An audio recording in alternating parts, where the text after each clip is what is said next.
Good morning. I'm Peter Smallage, and I'm joined by Brett Chedzoy. Together with our colleague Paul Curtis, we've been working with applications of slash walls since about 2016. We're excited to be able to share our experiences and an update of our research. If you're interested in a copy of this presentation or more information about slash walls, please visit our resource site at www.slashwall.info. This presentation was originally shared at the Society of American Foresters 2020 online conference, but has been slightly modified.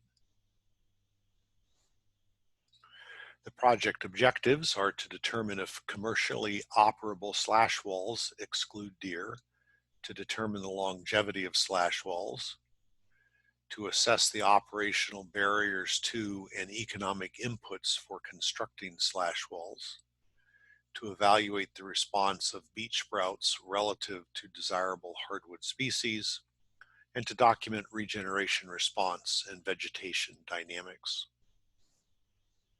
We appreciate the support and talents of colleagues and field staff and of funding from several sources.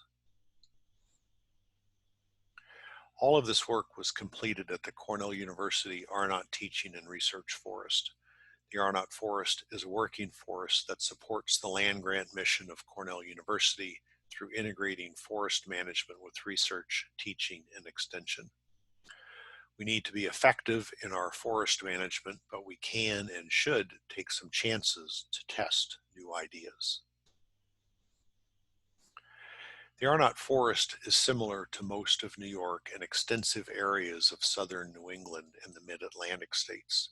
This region was largely cleared for agriculture and subsequently abandoned from agriculture in the late 1800s and early 1900s.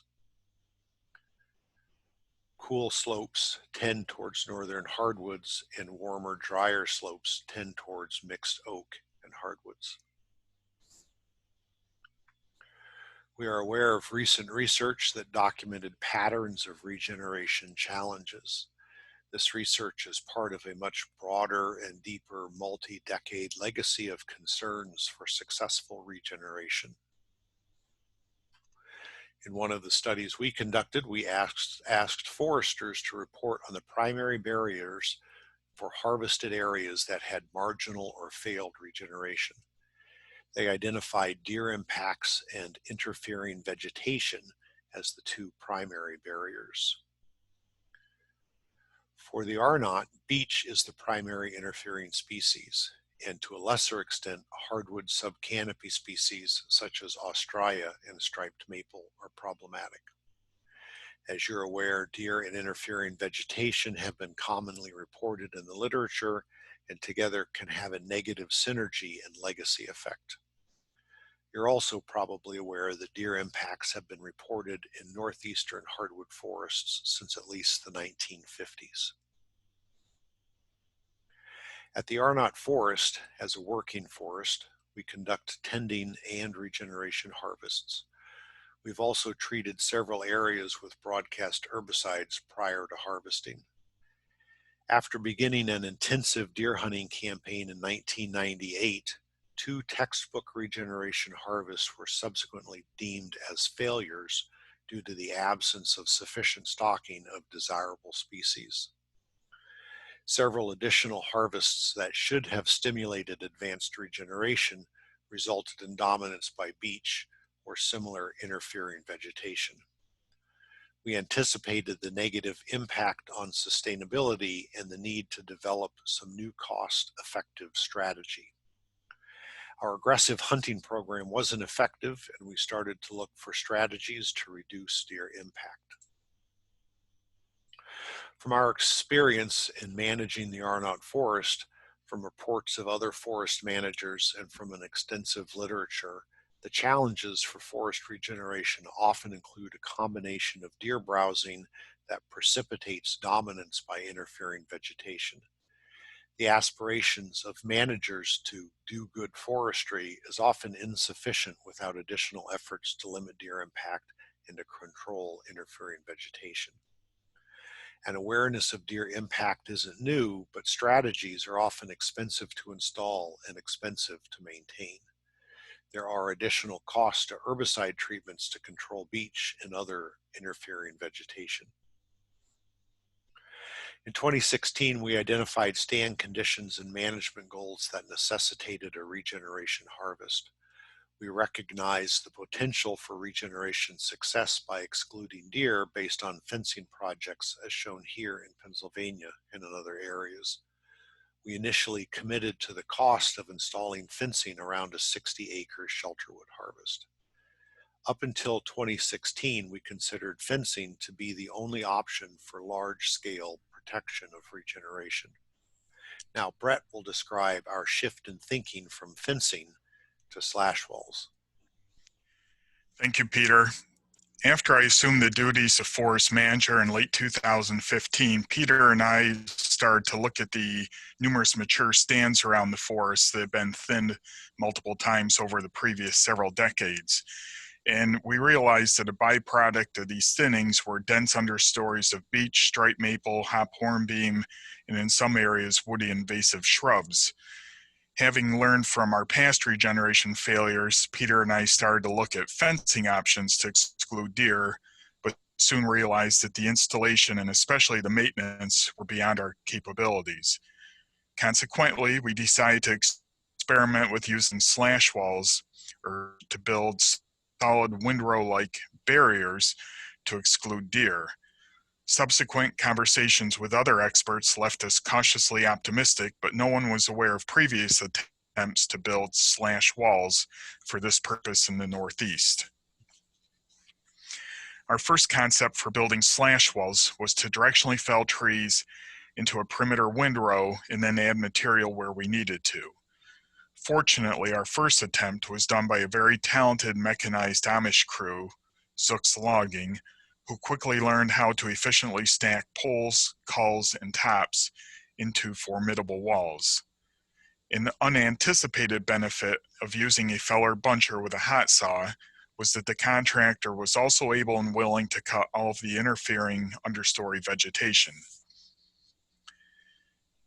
In 2017, we did 4 slash wall harvests totaling over 100 acres and 16,000 feet of wall, a variety of types and sites, ranging from gentle to very rugged. Monitoring during the first winter showed no signs of breaching these walls except for one spot we accidentally left a tunnel where a large hemlock top that remained propped up by the coarse limbs allowed the deer to pass underneath once the green needles fell off. This encouraged us to implement 5 more slash wall harvests between October of 2018 through February of 2020 to gather more data and test the practice over new conditions. The first 8 harvests were significantly profitable, and much of the best timber remains inside those walls. We anticipate starting to remove most of this overwood in the seed tree and shelterwood harvest as soon as next year, since the regeneration is already starting to surpass browsing height inside the older walls, as you can see in this picture. That's my Biltmore stick leaning up against about an 8-foot tall oak sapling, and that 3-year-old harvest is full of many such examples of maple and oak saplings of that height. The 9th harvest was done in a maple stand that will be incorporated into our research sugar bush. In that harvest, the costs exceeded the revenues due to the low volume and value of the harvested timber to retain a functional sugar bush. Just a few of the important best management practices that we've learned over the past several years are, where possible, avoid challenging terrain and obstacles like gullies and flood-prone streams. But the terrain could also be used advantageously, as in this picture here, where the wall was built just over the crest of a narrow ridge line. Don't leave residual trees near the wall construction corridor without good justification. They're difficult to work around, and in most cases not necessary as a seed source. Gates should be located where they can be monitored, as they are the weakest points in the wall, and they should be built thinking of future access for monitoring, recreation, and eventually overstory removal.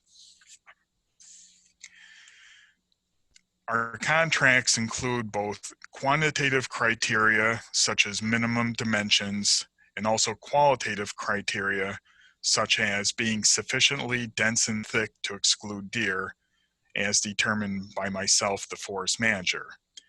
To date, all of our slash wall harvests have been percentage sales, but we feel that there are workable alternatives for harvests that require a competitive bidding process. We currently pay the contractor $1.50 per foot for completed wall and up to $100 per acre for cutting understory vegetation. Another goal of the time motion studies done in 2019 was to look at the amount, sorry about that, we're going to go back one slide here. So the average cost of the 16,000 feet of wall built in 2017 was $1.48 per linear foot, based on operator estimates of time and assuming a $200 per hour cost for machine and operator. These figures were confirmed in 2018 and 2019 with time motion studies on more recent harvests. Costs vary by topography and the abundance of wall building material. Wall building costs are also influenced by variables like the ground conditions and features like the number of acute angles as seen in the wedge harvest in this table, which is the name implies acute angles. Avoid acute angles when possible because they create material shortages on the corners and the loggers will have to import slash from further away. Another goal of the time motion studies that were done in 2019 was to look at the amount and value of the wood going to the walls. These studies not only confirmed the contractor's original estimates of an average cost of $1.50 a foot, there was only a 2-cent per foot difference between their estimates and ours, but also showed similar productivity over a variety of stand conditions. The volume of wood used to build the wall was consistent across the different stand types, averaging around $30 or 30 tons per 100 feet for a wall that was 10 feet high and 20 feet wide at the bottom. Roughly 1/3 of this volume was potentially merchantable and worth about 75 cents per linear foot. So the labor plus wood cost average about $2.25 per linear foot. This is less than half of the cost of a fence that we built in 2018 to exclude deer from a 33-acre harvest in our research sugar bush. The ongoing issues and costs of that fence have been significant.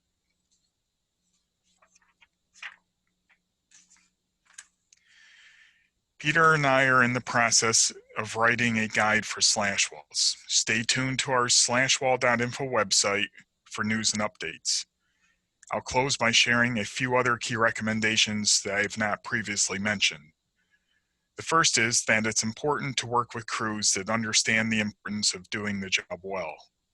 A wall that is anything less than 100% complete won't be effective and will be difficult to inspect poor workmanship into compliance or fix problems after the fact.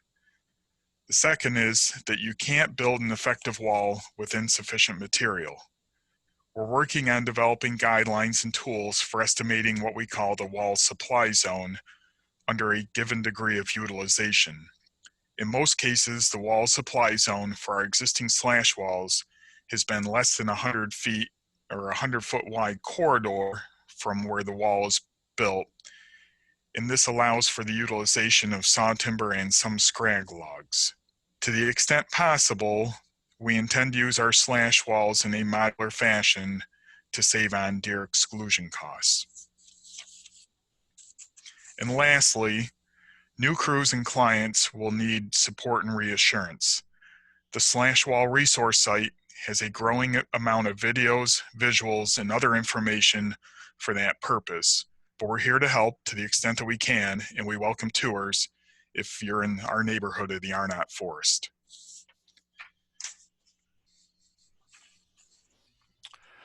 Thank you, Brett. As a reminder, our goals for this project are to determine if commercially operable slash walls exclude deer, to determine the longevity of slash walls, as Brett just described, to assess the operational barriers to and economic inputs for constructing slash walls, to evaluate the response of beech sprouts relative to desirable hardwood species, and to document regeneration response and vegetation dynamics. I'll be presenting some results now with the caveats that these results are preliminary and the analyses continue, and all the data portrayed are descriptive and are pending inferential analyses. These data illustrate the conditions created by the harvest. What we can see from this table is that the residual basal areas are consistent with regeneration harvests for even-age systems. The boot and wedge harvest had similar residual basal area to controls. The gas line and red pine harvest had less residual basal area in the harvest than in the controls. Slash walls were intact areas and as part of an operational harvesting system, and control sampling occurred in multiple smaller, similarly treated areas proximate to the slash wall. One of our primary goals was to determine if slash walls would exclude deer. In addition to trail cameras and searching for tracks that Brett mentioned, we also used our AVID deer monitoring protocol. This protocol monitors the annual height of tagged seedlings as an indicator of slash wall effectiveness to exclude deer. What we can see from this slide is that the annual height growth of seedlings inside the wall was greater than seedling height growth outside of the slash wall. Red oak seedlings are also less heavily browsed than our sugar maple seedlings. From this and the other observations, we conclude that slash walls effectively exclude deer. One of our ongoing challenges is to limit the abundance of beech relative to other hardwoods following a harvest. We want to know the response of beech relative to other species in the absence of deer. This graph illustrates the 2019 height of beech regeneration stems relative to other hardwoods. This amounts to 3 growing seasons. As a reminder, all saplings of all species greater than about 6 feet tall were brushed with the Feller-Buncher hot saw during the harvests. These data are also aggregated across all sites and stem origin categories. You can see that the 2019 heights of stems of most species protected by the wall exceeded the height of American beech. You can also see that the heights of most species were greater inside the wall than in control areas. These data show the response of commercially desirable species in unprotected control plots versus plots within the slash wall.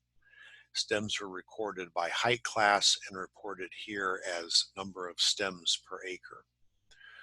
We're interested in which species dominate inside versus outside the slash wall, and if there is sufficient stocking of desirable species, and if regeneration next to the wall was impacted by the higher levels of equipment traffic. From this table, you can see that there are some trends in stem abundance inside the wall versus control plots.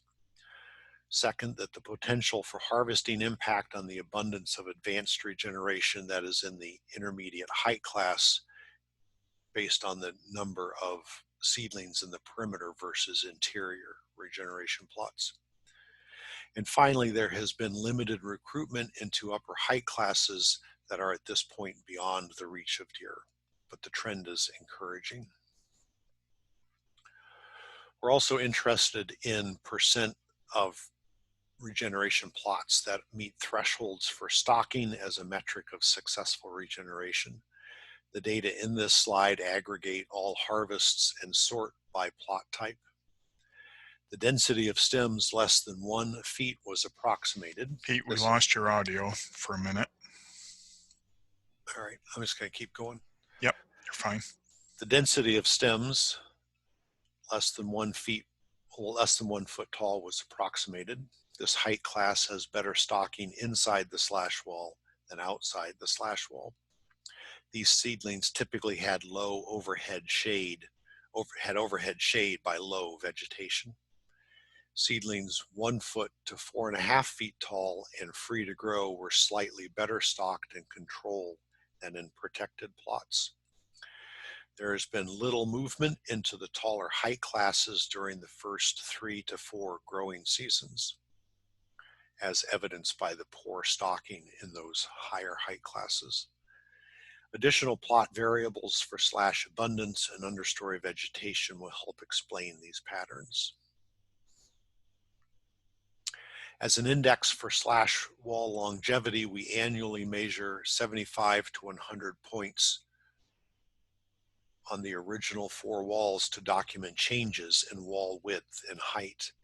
The prescribed width for these harvests was 10 feet in the hardwood stands and 20 feet in the pine stand. What the tables illustrate is that, as we expected, the width doesn't change through time. What we learned is that the hardwood slumping, the drop in height that was initially exceeded the slumping of the pine wall, but that after 3 growing seasons, both wall types were approximately reduced by 25 to 30% of their height. This left 70 to 75% of the original height.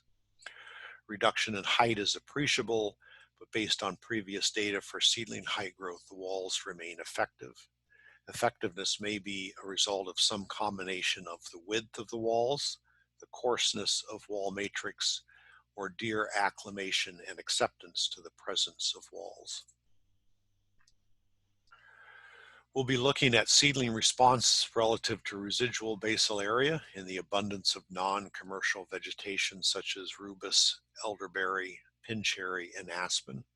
We'll continue to monitor wall slumping on the original walls and include some of the 2019 walls as well. We just received notice of funding to test alternative wall designs and to conduct harvests with walls on patches of 3 to 7 acres in size. We'll be able to explore the and develop better predictive power to estimate the width of the wall supply zone, and we'll work with colleagues in Rhode Island and New York and New Hampshire who have established and installed slash walls, and with colleagues in other areas who are poised to install slash walls. We appreciate your interest in this topic. Please feel free to call or email us and to visit our resource site at www.slashwall.info. Thanks very much.